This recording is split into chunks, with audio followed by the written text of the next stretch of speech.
Hey guys, how you going? Hope you're all doing very well. This evening I'm going to be doing a review of an action/horror film from Japan, Japanese language English subs, released in the year 2000, directed by Ryu Kitamura, and this movie is called Versus. And the story to Versus is as follows. Many believe that there are 666 gates to hell hidden here on Earth. Legend says that somewhere in Japan's Forest of Resurrection lies the 444th gate. Escaped prisoner KSC-2303 is double-crossed by his rescuers and flees into the mysterious forest. Within the trees, dead Yakuza come back to life to seek vengeance on all living souls. Prisoner KSC-2303 must fight his pursuers, the police, and Yakuza zombies to stay alive. So the movie basically is set in Japan, and it is said that there are 666 gates that lead to hell here on Earth that are hidden. And the 444th gate happens to be inside the Forest of Resurrection, which is where this film takes place. So at the start of the movie, we've got two escaped convicts, and they are seeking refuge and hiding out from the police until the Yakuza can come and pick them up. So they get to the entrance of this forest. They're not really trusting anyone, as when you're dealing with the Yakuza, trust is a very hard thing, but they just want to get out of there. So the Yakuza come there. One thing leads to another, there's a little bit of a scuffle, and it turns out that these convicts have been double-crossed. So one of the convicts is killed, but the main character seeks refuge inside the forest. And this is where he realizes that the legend surrounding the 444th gate might have some truth to it, as dead people inside this forest are coming back to life. So what started off as him battling the Yakuza, he ends up having to battle not only the Yakuza, but also the police, and also the hidden element that is inside this forest. So what happens from that point on is basically just an insane sort of ride that you would expect from Japan. So to prevent myself from giving away too much, that's all I'm going to give you on the synopsis. So if you want to know how it unfolds, please go out there and see this film for yourself.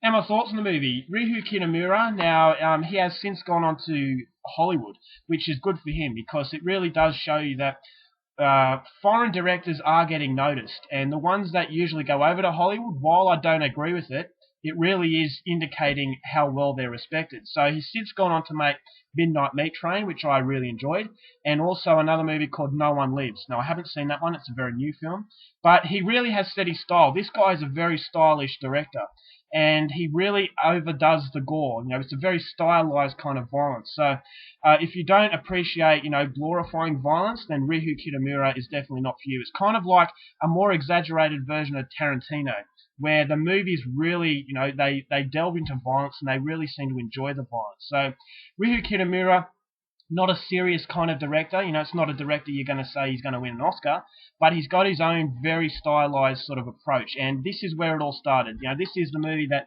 first introduced me to Ryu Kitamura, and you can really see elements of Midnight Meat Train and all of his other work in this movie. This is one crazy film, and I really enjoyed it. Now, a few weeks ago, I reviewed a film called Father's Day. Now, that was a really insane film. But where that failed, and where this one and a lot of Japanese films succeed, is the fact that Japanese movies, when they deal with insanity, it seems so natural. It seems like it's not forced. Whereas Father's Day, it seemed like they just tried to pack as much random stuff as possible in order to provoke a response. And it just felt so forced that it felt out of place with the rest of the film, and it was just pathetic. Whereas this movie is just insane from the start, and there's just something about Japanese films that they just do this so brilliantly, and this is no exception. I mean, as far as action is concerned, the choreography and the fight scenes was brilliant, it was funny, and it was very, very gory, but as I said, it's cartoon sort of violence. So if you like movies like Azumi, that, when you get a head cut off, excessive amounts of blood just spurt everywhere in a very unrealistic fashion, so it's kind of like a live anime. And this is exactly what this film is. It's a movie that's more cartoon violence than violence that's really going to disturb you. So you get a lot more enjoyment out of watching the violence than you would, say, watching Martyrs, where that's going to hit you with realism. This one hits you with sort of video game violence. So it's definitely a movie that you can sit back and enjoy. I thought the characters were brilliant. Very sort of, they were complex, but at the same time, the movie didn't waste any time trying to give you an insight into them, because the characters didn't really need an insight into them, but you get enough backstory for the actual film to work. So the storyline all comes together, but Ryu Kitamura, he puts the focus on having fun, rather than trying to explain these characters in depth. He just gives you enough explanation to really connect with the characters. Although there's not really any likable characters, they're all very different from each other. And when he goes into this forest, it really changes from an escape sort of action film to a horror film because of the zombies. I thought the zombies looked really good. I thought the violence, as I said, very excessive but very well done. Some characters in there from the Yakuza, especially one guy in particular. He was absolutely fantastic. One of my favourite characters. He was just absolutely crazy but hilarious at the same time, and that's what you get in the film. There's enough hilarious element to the film to lighten it. So when you see some shocking acts of violence, because it's so excessive, it never goes into the realms of reality. It's a far out sort of exaggerated caricature fun, and that's exactly what Reihu Kunimura does in his other films, and that's what he does so well. So hopefully he doesn't change his approach, because he seems to do that. Now a lot of people think his stylized violence is a little bit too much.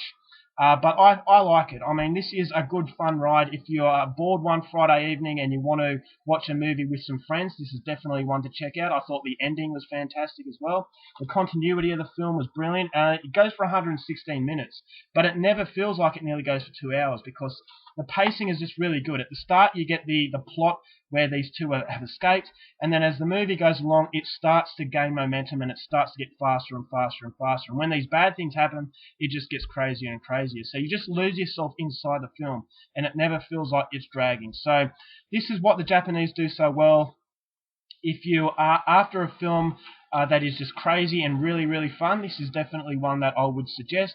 It is fairly shallow as far as depth is concerned, but it's not a movie that relies on depth. It's just a movie that doesn't take itself seriously, has a lot of fun, very brutal violence, and just a little bit of horror slash comedy slash action poured into one to make a very memorable experience. So overall, I'm going to give it 3.5 stars. 3.5 because it does what it does very, very well, but overall, if you're comparing it to other films, I just think it lacks the depth that makes it, brilliant. But as far as these types of films are concerned, this is one of the better ones. So for the action slash horror film from Japan Versus, I am highly recommending it. A lot of fun. 3.5 stars. Alright guys, that's my review. Hope you enjoyed it. Till next time, keep watching movies, and I'll see you later.